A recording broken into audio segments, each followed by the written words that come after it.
Hi! In front of me is ZTE A32 and today I would like to show you where you can locate all text correction options. You need to begin by going into Devices Settings and scrolling all the way down right away. When you're ready, select System.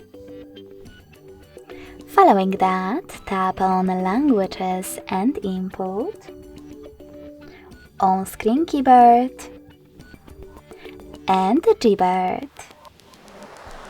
Now just tap on Text Correction, and as you can see, all typing options are available over here.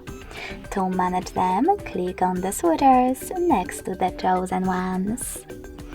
Thanks so much for watching. If you enjoyed this video, don't forget to leave a like, comment and subscribe. Bye!